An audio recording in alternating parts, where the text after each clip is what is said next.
ام المومنین سیدہ عائشہ رضی اللہ تعالی عنہا فرماتی ہیں کہ حضرت خولہ بنت حکیم مجھے ملنے آئیں۔ یہ بڑی خوبصورت وجیع الشکل خاتون تھیں اور بہت نفیس طبیعت کی مالکہ تھیں اور خوشبو بہت اچھی لگاتی تھیں اور خوش لباس تھیں، لیکن جب وہ مجھ سے ملیں تو ان کے کپڑے میلے کچیلے تھے، تو مجھے حیرت ہوئی۔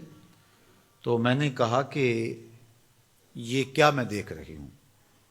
تو اس خاتون نے کہا کہ حضرت عبداللہ ابن رواحہ اور میرے شوہر عثمان بن مظعون رضی اللہ تعالیٰ عنہ اور دیگر کچھ اصحاب نے اپنی راتوں کو عبادت کے لیے مخصوص کر لیا ہے اور دن کو وہ کثرت کے ساتھ روزے رکھتے ہیں اور گوشت نہیں کھاتے۔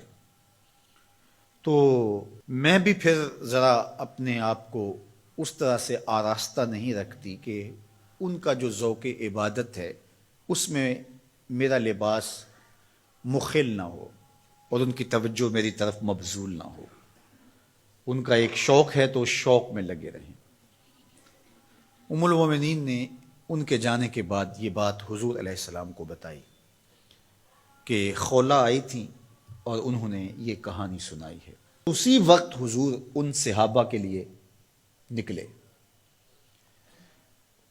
وہ جہاں بیٹھے تھے حضور وہاں جا پہنچے، اور حضور اتنی جلدی میں تھے کہ حضور نے اپنے جوتے بائیں ہاتھ کی شہادت والی انگلی میں پکڑ لیے، اور حضور وہاں جب پہنچے تو فرمایا تمہارا کیا معاملہ ہے؟ تو انہوں نے کہا جی ہم رات قیام کرتے ہیں، دن کو روزے سے ہوتے ہیں، گوشت نہیں کھاتے، اس میں ہم خیر کے طالب ہیں۔ تو آقا کریم علیہ السلام نے ارشاد فرمایا کہ تم رات کو قیام بھی کیا کرو اور رات کو سویا بھی کرو، روزہ بھی رکھا کرو اور افطار بھی کیا کرو، کسی دن رکھ لیا کسی دن چھوڑ دیا، اور اسی طرح جو کھانے پینے کے معاملات تھے تو اس میں بھی حضور نے ہدایت فرمائی۔ فرمایا کہ میرے رب نے مجھے سہل دین دیا ہے، یہ آسان دین ہے، یہ مشکل نہیں ہے۔ تو حضور نے فوراً جا کے اس چیز کی، اس امر کی تردید کی کہ یہ کوئی بات نہیں ہے کہ تم اپنے آپ کو مشقت میں ڈالو۔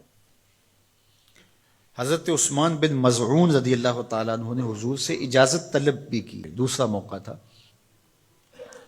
چونکہ یہ بہت ہی زہد کا مزاج رکھنے والے صحابی تھے۔ ویسے صحابہ میں غالباً 13واں یا 14واں نمبر ہے ان کا اسلام لانے کا۔ ہجرت حبشہ بھی انہوں نے کی ہے، حضور کے رضائی بھائی بھی لگتے ہیں۔ انہوں نے حضور سے اجازت طلب کی کہ ہمیں تبتل کی اجازت دے دی جائے۔ تبتل کیا ہے؟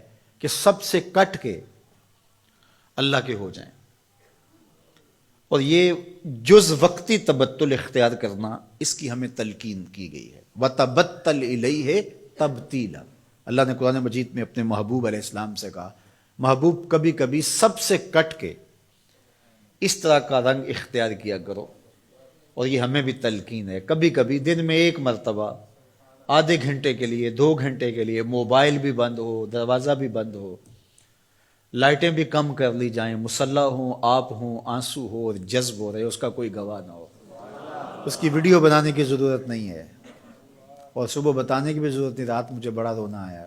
بالکل تبتل کا مطلب بس اسی کی ہو جاؤ۔ غار حرا کی خلوتیں تبتل ہیں، اعتکاف کے ایام تبتل ہیں، سحری کے لمحات کے اندر بیٹھ کر کے اپنے آپ کو سب سے کاٹ کے اس کے ساتھ وابستہ کر دینا، یہ تبتل ہے۔ یہ تو ہونا چاہیے، لیکن یہ تبتل کلیتاً کہ مکمل تبتل اختیار کر لیا جائے رہبانیت کی طرح، تو اس کی نفی کی گئی۔ لا رہبانیت فی الاسلام، کوہ غار کی زندگی، بیوی بچے چھوڑ دیے جائیں، گھر بار چھوڑ دیا جائے اور تبتل اختیار کر لیا جائے، اور جنگلوں کا راستہ لے لیا جائے اور وہاں جا کے وقت گزارا جائے اور ترک دنیا کر دی جائے۔ اسلام نے ترک دنیا سے ہمیں منع کیا ہے کہ ترک دنیا نہ کرو، لیکن غرق دنیا سے بھی منع کیا ہے کہ دنیا میں غرق بھی نہ ہو جاؤ۔